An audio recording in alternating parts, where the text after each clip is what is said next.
Spirit of education channel आपका स्वागत करता है। मैं डॉक्टर वर्षा चौधरी आप सभी का अभिवादन करती हूँ। आज हम आरपीएससी असिस्टेंट प्रोफेसर के पाठ्यक्रम में शामिल ममता कालिया की प्रसिद्ध कहानी आपकी छोटी लड़की का वाचन करेंगे। अगली वीडियो में इस कहानी से संबंधित महत्वपूर्ण प्रश्नोत्तरी हम लेकर आएंगे। तो चलिए पहले इस कहानी को पढ़ते हैं। टुनिया, जरा भागकर चिट्ठी डाला। मैंने गैस पर दूध चढ़ाया है, तू पास खड़ी रह टुन्नू। जब दूध उफनने लगे तब तू गैस बंद कर देना। दिन भर दौड़ती है टुनिया, स्कूल से आकर पढ़ाई करती है, थोड़ा बहुत खाना खाती है और इसके साथ ही शुरू हो जाता है काम पर काम पर काम। घर के टेढ़े से टेढ़े और सीधे से सीधे सब काम टुनिया के जिम्मे। टुनिया बाजार से लकड़ी लाएगी, टुनिया पौधों में पानी देगी, टुनिया मम्मी को दवाई देगी, टुनिया बाहर सूख रहे कपड़े उठाएगी, टुनिया 10 बार दरवाज़ा खोलेगी, 10 बार दरवाज़ा बंद करेगी।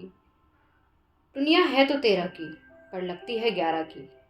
न उसे दूध पीना अच्छा लगता है, न अंडा खाना, हल्का फुल्का बदन है उसका।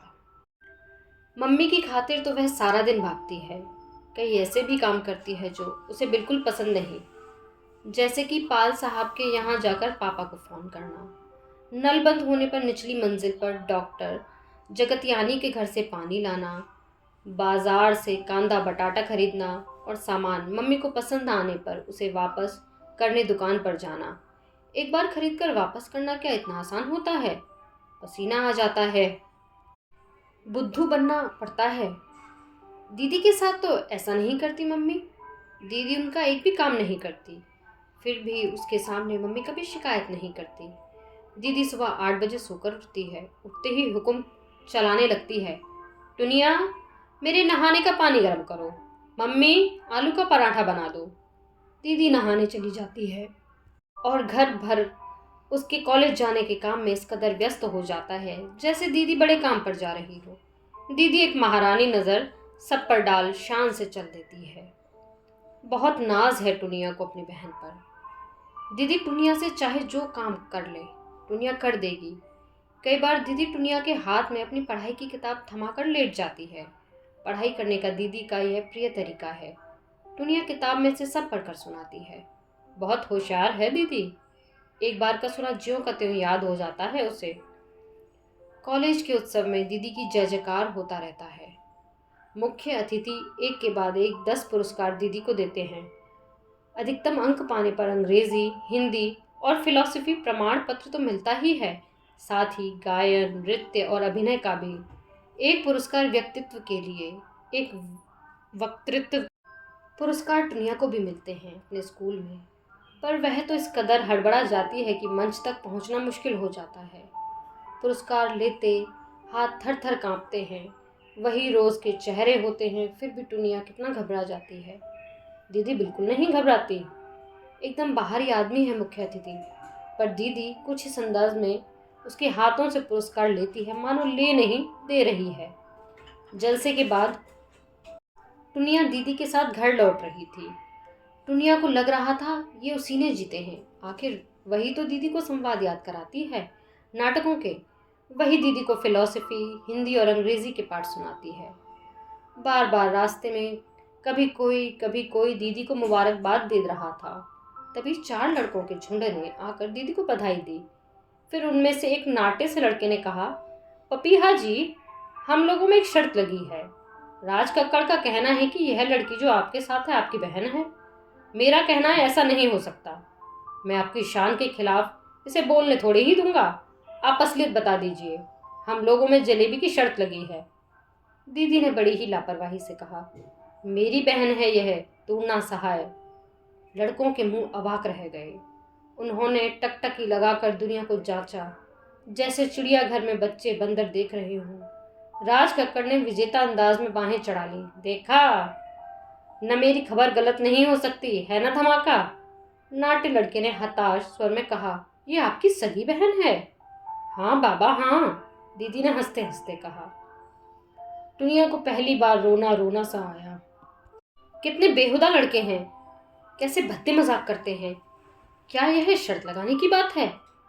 कितनी बार वह दीदी के साथ कॉलेज आ चुकी है। बहन नहीं तो क्या चपरासिन है। घर जाकर टुनिया ने न किसी से कुछ कहा, पर रुलाई एक अंधड़ की तरह मन में घुमड़ रही थी। किसी को उसकी ओर देखने का समय ही कहाँ था। कोई दीदी की पीठ ठोक रहा था, कोई उसका मुंह चूम रहा था। रात जब टुनिया अपने बिस्तर पर लेटी, उसे न जाने कहाँ से रुलाई आ गई। उसे पता नहीं था वह क्यों रो रही है, पर आंसू थे कि बहे जा रहे थे। लगातार रोने से नींद भी उड़ गई। उन लड़कों ने क्यों कहा कि वह दीदी की कोई नहीं? और फिर अगर लड़कों ने बदतमीजी की भी, तो क्या दीदी उन्हें डपट नहीं सकती थी? क्या उसका अपने हाथ में ले गर्व से नहीं कह सकती थी, देखो यह है मेरी बहन, मेरी अपनी छोटी बहन, तुम्हें दिखाई नहीं देता? रात भर की छटपटाहट के बाद टुनिया ने तय किया कि वह लड़कों की बातों पर बिल्कुल ध्यान नहीं देगी। वह अपना पूरा ध्यान पढ़ाने में लगाएगी। दीदी की कॉलेज अब कभी नहीं जाएगी, मम्मी कहेंगी तब भी नहीं। शनिवार को पापा ने सुबह बैठक साफ करवाई। उनकी बैठक बस टुनिया साफ कर सकती है। उनकी काम वाली कोलिन को तो जरा भी तमीज नहीं। जरूरी से जरूरी कागज रद्दी समझकर कूड़े में बटोर कर फेंक देती है। टुनिया जानती है कागज पापा की जान है। एक एक चिट्ठी, एक एक अखबार क्यों रखा है उसे पता है। मम्मी तो उकता जाती हैं इस सफाई अभियान से, पर टुनिया नहीं थकती। वह इस काम को झाड़ू और झाड़न की जुगलबंदी कहती है। फर्श पर बिछे बिस्तर की चादर बदली गई, किताबें ठीक से लगाई गईं, मेज पोश धुले हुए बिछाए गए। एक बहुत बड़े साहित्यकार आने वाले हैं। टुनिया किताबों की दुनिया से अनजान नहीं, किताबें उसे बेहद प्रिय हैं। वह कुछ भी और सब कुछ पढ़ डालती है जो सामने आ जाए। यह जो साहित्यकार आने वाले हैं, श्री मुक्तिदूत, उनका उपन्यास भी उसने पढ़ा है। उसके मन में उन्हें देखने की बहुत इच्छा है। दुनिया जानना चाहती है कि वे दूसरे के मन की बात इतनी आसानी से और इतनी अच्छी तरह से कैसे समझ लेते हैं। पापा थोड़ा बहुत समझाते हैं, फिर हमेशा की तरह बोल देते हैं, अभी तो बहुत छोटी है। इतनी छोटी नहीं है टुनिया। दिल दिमाग हजार हजार सवालों से भरा पड़ा है। क्यों क्यों? उनके अधिकतर कलाकार और साहित्यकार आते हैं घर, और कई बार रहते हैं घर के सदस्य की तरह। मम्मी किचकिचाती रहती है, जब तक दो रोटी का ठिकाना नहीं था। फलाने जी गले से बंधे रहे, आज रोटी बोटी दोनों का इंतजाम हो गया तो कैसे आंखें फेर ली, जाने इन्हें अकल कब आएगी। पापा ने एक बार भी शिकायत नहीं की। न जाने कितने लोगों को 5 रुपए से लेकर 50 रुपए तक उधार दिए हैं जो डूब गए। पापा ने कहा, इसमें क्या झीकना, सारा जीवन ही एक लेन देन है। इन झमेलों से बिल्कुल अलग थलग दीदी एक अलग दिशा में दौड़ रही हैं। लगभग रोज शाम कोई न कोई कार्यक्रम चलता रहता है। कार्यक्रम के बाद दीदी घर आती है, कपड़े बदल वह आंख बंद कर लेट जाती है बिस्तर पर। थोड़ी थोड़ी देर में मम्मी या पापा आकर उसे देख जाते हैं। जब उसकी आंख लग जाती है तो हौले से बत्ती बंद करते हुए पापा कहते हैं, बहुत परिश्रम करना पड़ता है बेबी पर, इसे रोजाना एक सेब दिया करो। पापा सुबह से बड़े जोश में हैं। मुक्ति दूत जी के उपन्यास और काव्य संग्रह का फिर से पारायण हो रहा है। जगह जगह लाल पेंसिल से निशान लगाया जा रहा है। मुक्ति दूत जी जमकर बहस करनी है। दुनिया भी साथ साथ पढ़ रही है। इस कमरे का आलम अनोखा है। यहाँ बैठकर मन किताबों में रस जाता है। न समय का ध्यान रहता है न काम का। तभी मम्मी ने आकर कहा, टुनिया चलो शनिचरी से सामान लाने। टुनिया का जोश जाम हो गया। शनिचरी का मतलब है सूखी मछली के गंधाते ढेर, बाजार की कचर पचर धूप, पसीना, धूल, बौड़म झोले, कांदा बटाटा, गेहूं, चावल, मसाले, पताड़ भाजी, खट्टा चूका और खटारा रिक्शा। मम्मी ने चिड़चिड़ाकर एक बार फिर कहा, सुनती नहीं है? और फिर धूप चढ़ जाएगी, जल्दी उठ। पापा ने किताब पर से नजर उठाई और बोले पड़े बमक कर, क्या तुम सुबह सुबह से कुड़कुड़ शुरू कर देती हो? आटे दाल के सिवा कुछ और पता भी है? नहीं जाएगी टुनिया, इतने बड़े साहित्यकार जो आ रहे हैं, किसी भी समय आ सकते हैं, और यहाँ कौन बनाएगा चाय? जाना है तो कोलिन को लेकर जाओ। एक कटखनी नजर पापा और टुनिया पर डाल मम्मी चली गईं।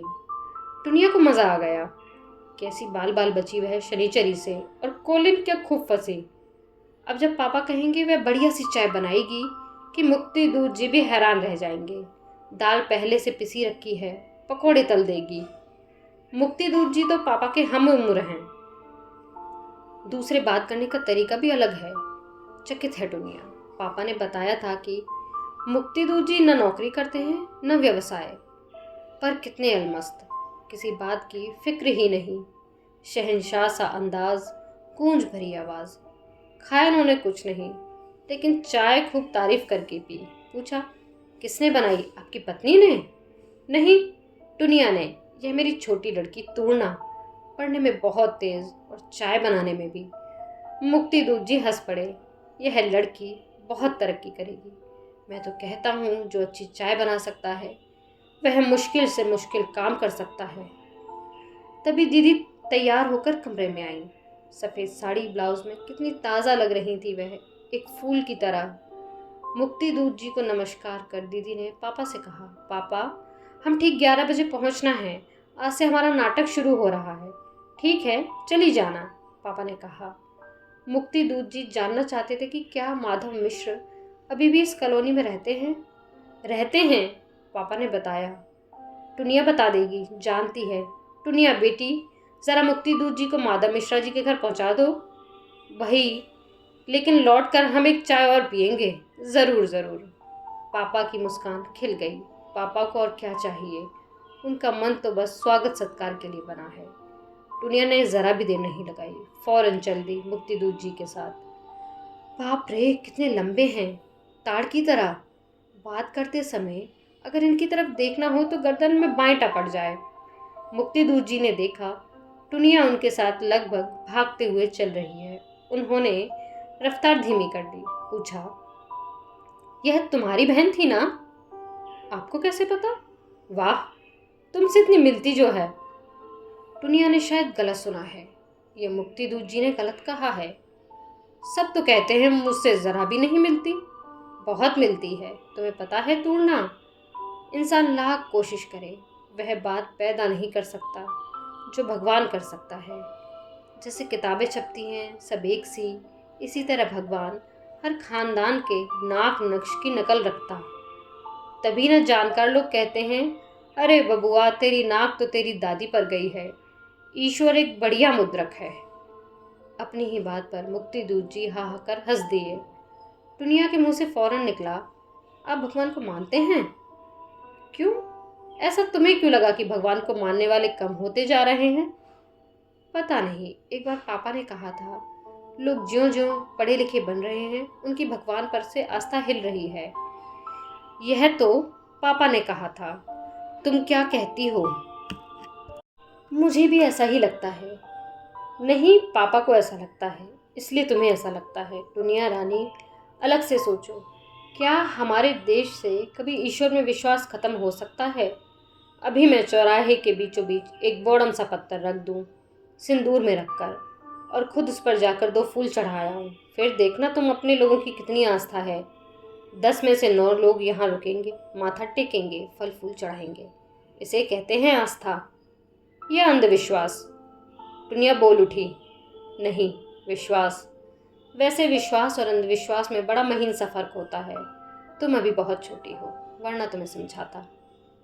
आ गई ना वही बात। यह छोटी होना तो बावाले जान है। अच्छी खासी बात समझ आ रही थी कि बीच में अभी तुम बहुत छोटी हो। इस वक्त मुक्ति दूध जी मेहमान है, वरना टुनिया पूछती, छोटों को बड़ा बनने के लिए क्या करना पड़ता है? क्या सिर के बल खड़ा होना पड़ता है? लीजिए, आ गया माधव मिश्रा का घर। मिश्रा जी घर पर हैं। टुनिया का काम खत्म। मुक्ति दूध जी अब मिश्रा जी की बातों में मशगूल हो जाएंगे। दोनों साहित्यकार, दोनों बातूनी। 2 घंटे बाद मुक्ति दूध जी वापस आए। पहले चाय पी। पापा ने खाने के लिए आग्रह किया। सहज भाव से वह रुक गए। टुनिया ने अकेले हाथ सारा इंतजाम किया। वह दौड़ दौड़ कर गर्म फुल्का खिला रही थी। उसे बिल्कुल कष्ट नहीं हो रहा था। मुक्ति दूध जी कब कब आते हैं? आपकी लड़की की आवाज़ बहुत अच्छी है, इसे तो रेडियो में आसानी से ले लेंगे, मुक्ति दूध जी ने कहा। पापा उत्साह और गर्व से बताने लगे, उसे समय ही कहाँ है रेडियो के लिए, उसे तो स्टेज की नामी कलाकार बनना है। आए दिन इसके कार्यक्रम होते रहते हैं। 2 साल से कथक सीख रही है, कॉलेज भी जाना रहता है, पढ़ाई में हरदम अव्वल आती है। कौन ये टुनिया? यह तो अभी मूर्ख है, कुछ नहीं आता। वह मेरी बड़ी बेटी पपीहा। नहीं सहाय साहब, मैं इसकी बात कर रहा हूँ, आपकी छोटी लड़की की। इसकी आवाज़ में एक संस्कार है, आजकल बहुत कम दिखाई देता है। फुलका लाते हुए टुनिया ने सुना, आपकी छोटी लड़की। सहसा विश्वास नहीं हुआ टुनिया को। इस घर में दीदी की जय जयकार हुई है।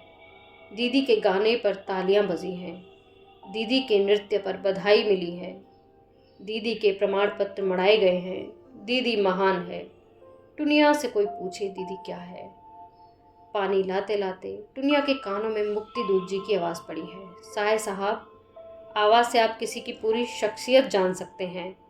सच्चे खरे इंसान की आवाज़ नाभि से शुरू होती है और उधर से टकराती हुई एक पूरी संस्कृति का दस्तावेज बन गले से निकलती है। आपकी छोटी लड़की की आवाज़ में यह सब है। उसकी आवाज़ एक समूची संभावना है। टुनिया का अंग अंग सितार सा झंझना उठा। क्या यह सच है? क्या यह सब उसी के लिए कह रहे हैं?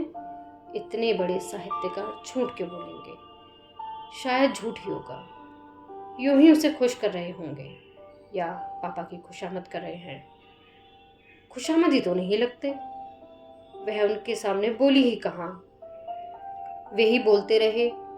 क्या उन छोटे छोटे अस्फुट जवाबों में से ही उन्हें यह मड़ी ढूंढी निकाली? टुनिया ने सोचा था। उन्होंने उसे मूर्ख मानकर ही ज्यादा बात नहीं की। पापा गर्दन हिलाते हुए उनके आगे मिठाई की प्लेट बढ़ाने लगे। पापा ने अपनी परिवार प्रशस्ति शुरू कर दी। हमारे घर में सभी की आवाज़ बहुत अच्छी है। मेरे पिताजी की आवाज़ बहुत अच्छी थी। जब वे रामायण पढ़ा करते थे, सारा मोहल्ला आ जाता था सुनने। पपीहा की आवाज़ तो बहुत अच्छी है। क्या बताएं, आज होती तो आपको उसका गाना सुनाते। कुछ नहीं लेना देना टुनिया को इस परिवार प्राण से। अब लाख बार घर वाले उसे चाय बनवाएं, पानी मंगवाएं, सब्जी कटवाएं, कुछ नहीं व्यापेगा उसे आज यह कैसी संपदा मिल गई है। उसके कानों में ठुमरी सा छोटी यह बात किस कदर ठुमक रही है। आपकी छोटी लड़की, आपकी छोटी लड़की। मुझे यह उम्मीद है कि आपको हमारा यह कहानी वाचन पसंद आया होगा। मिलते हैं अगली वीडियो में इसी कहानी से संबंधित महत्वपूर्ण प्रश्नोत्तरी के साथ।